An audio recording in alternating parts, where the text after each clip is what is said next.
Okay, so just based on the tools that we've learned so far, let's try a practice drawing. All right, so I'm going to start on this drawing, and I think I'm going to start actually over here in this area where the tree is. Now, if we kind of like look at this and analyze it, it's essentially all primitive shapes. So rectangles, squares, some circles, some ellipses, and that's basically it. So let's go through and kind of see what we can create. So I'm going to go over here, and the first thing I'm going to do is create the circles for the tree. So I'll come over here, I'll get in a little bit closer, drag a circle from the center, and I'll kind of space that out using my spacebar key and release when I'm done. Okay, I know once I have one of those, I can just copy the other one. So I'll just hold down on the Alt key, make a copy, and I need to make that a little bit smaller. So I'll hold Shift and Alt. Okay, I'll make another copy of that, and I'll make this a little bit bigger. And I can see that there are no strokes or fills on this one, and so I can select all three of those, and I'm going to change it to this teal color, and I will cross off the strokes. Now I'll come over here to the line tools, and I'll find my line segment tool. Right now I have the stroke crossed out, so if I start to draw a line segment, I'm not going to see anything. So I need to actually switch these, Shift X, and then I need to change the color. And in this case, I'm going to use a lighter brown. Now these are all the default color swatches that you get when you open up an Illustrator file, so I'm just using those. So I'll come over here with my line tool, and I will click and drag this first one, and I can see the stroke weight is a little small, so I'll come over here and I will increase that. I'll do about 5. Command and click. I'll do a branch that comes off from here. Command and click. A branch that comes off from here. Okay, so let's try these small little buildings with a circular window. So I know that anytime I create a shape, the shapes that you create first are down in the stack, and then as you create, you put layers up on the stack arrangement. So knowing that, I'm going to create the rectangle first.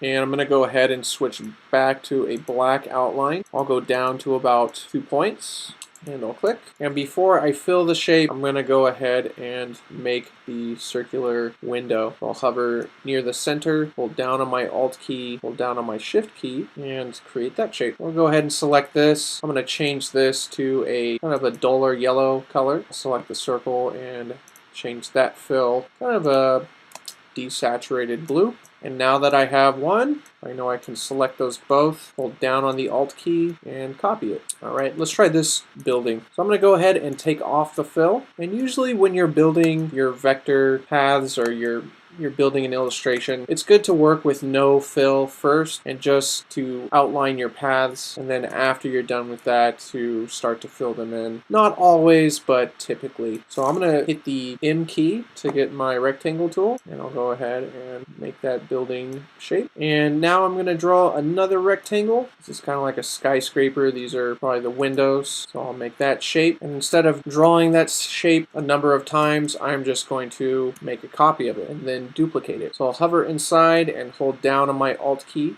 then I'll click and drag. I'll also hold down on the Shift key to make sure that it's going straight up and down. Once I get it into the right spot, I'll release the mouse first, release the Alt and the Shift key, and now I can just duplicate it down the line. So Command and D. Every time I click D, it's duplicating the command. Cool. I'm going to go ahead and make a group out of all of those window shapes. So I'll start inside here. I will click and drag a marquee that selects just those long rectangles. And it looks like it selected my large rectangle on the outside. If I hold down on the Shift key and select that large rectangle, I can deselect it. So now that I have all of those selected, I will group them, Command and G. I'm going to go ahead and switch the stroke and the fill. So Command or Shift X. This time I will change the fill color. I'm going to go ahead and find a lighter blue. If you guys have anything lighter than the blue that we used on this window, that'll work. And then I'll click outside. Now I'll click the larger rectangle and I'll go ahead and fill that in a darker blue. Alright, so let's move on to the next one. This time I'll take the fill color off, hit the M key for my rectangle, and I'll drag that new rectangle. Okay, so what I have here is essentially a triangle with a rounded top. I'm going to go ahead and go to my polygon tool. I'm going to click on this end. I'm going to click near the center and drag, but this time I'm going to hit the down arrow key to get a triangle. I'll go ahead and hold down on the shift key to keep this at a nice right angle, and I'll get it roughly the size of the rectangle for the skyscraper. I'll release the mouse, then release the shift key. I'm going to go ahead and hit the V for my black arrow, and instead of moving this with the actual black arrow, I'm just going to hit the up key and see if I can nudge this into place. So I'm just hitting the arrow up key. There, I've kind of put that into place. But now I want to move this individual point. So we know that to move individual points, we need to use the white arrow. I'll hit the A key, and I'll click once on that, and then I'll click again and drag. Now I want to make sure this stays along the vertical axis, so I'll hold down on the shift key and kind of bring that down. Now there's just one other secret we didn't go over, but I'll show you now. I want to round out the tip of the top of this triangle. So what I can do is right below the anchor point, which I've clicked with the white arrow, is this thing called a corner target. This is going to activate our live corners. So I'm going to go ahead and click and drag, and as I drag down, you can see that it's rounding the corner of my triangle. Once I get it about where I want it, I'll release the mouse and then command click. Okay, the last thing I'm going to do for this is I'm going to make the grid for the windows on this building. I'll go back to my line tool. I'll choose the rectangular grid tool. I'm going to click and drag. And it looks like the number of columns is correct, but I need to change the number of rows. So I'll go ahead and increase that, and it looks like that all lines up. Remember, I'm still holding down on the mouse.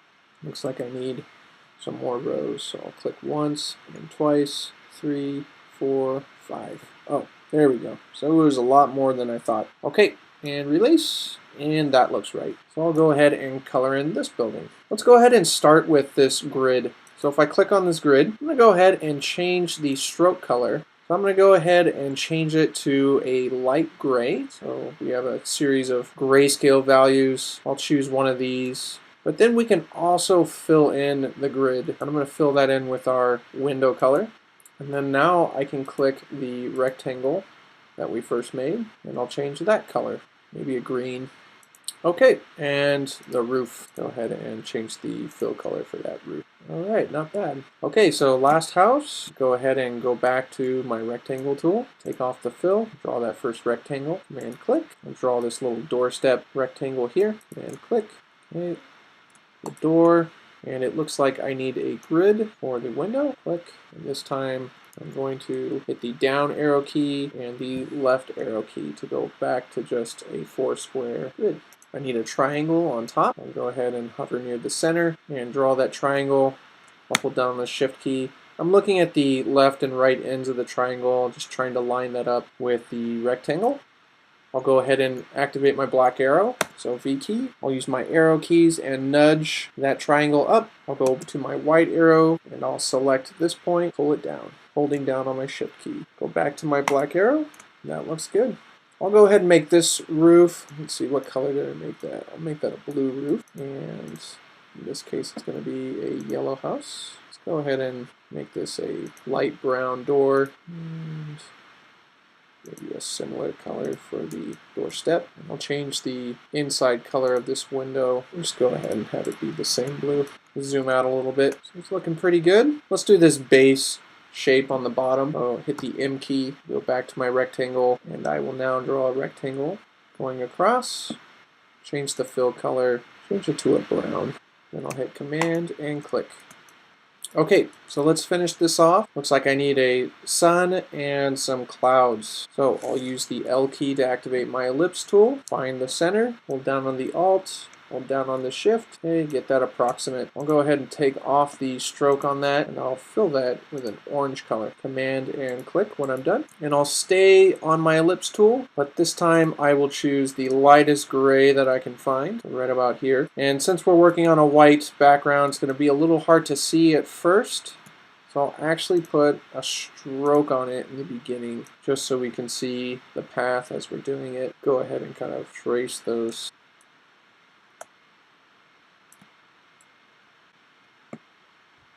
part of the cloud to kind of overlap the sun image. Yeah, looks about right. But now I want to make this kind of read as one large shape. I'm going to go ahead and shift and select all those ellipses. I'll go ahead and group them, Command G. I'll take off the stroke and I'll switch them to a white color. So even though we can't see it right now, they are still there. And the last thing we need to put in is this background. So as you can see, this is a square with a round end, so we can use our rounded rectangle tool. I'm going to find where the corner would be. I'm going to click and drag, and this time I'm going to hold down on the shift key. So now we're making a symmetrical rectangle, otherwise known as a square. And I'm not going to worry too much about the radius, just as long as it's a little bit rounded on the edges. But I know I do not want this shape to be in the front. I need it in the back. I'm going to right click or control click, arrange, send to back. While it's still selected, I will change the color. I'll use like a bright color for this one, and then I will put a stroke on there, and I'll increase that stroke to make it really thick, 10 points. Okay, cool. So that does it for our first practice drawing. So go ahead and see how far you can get.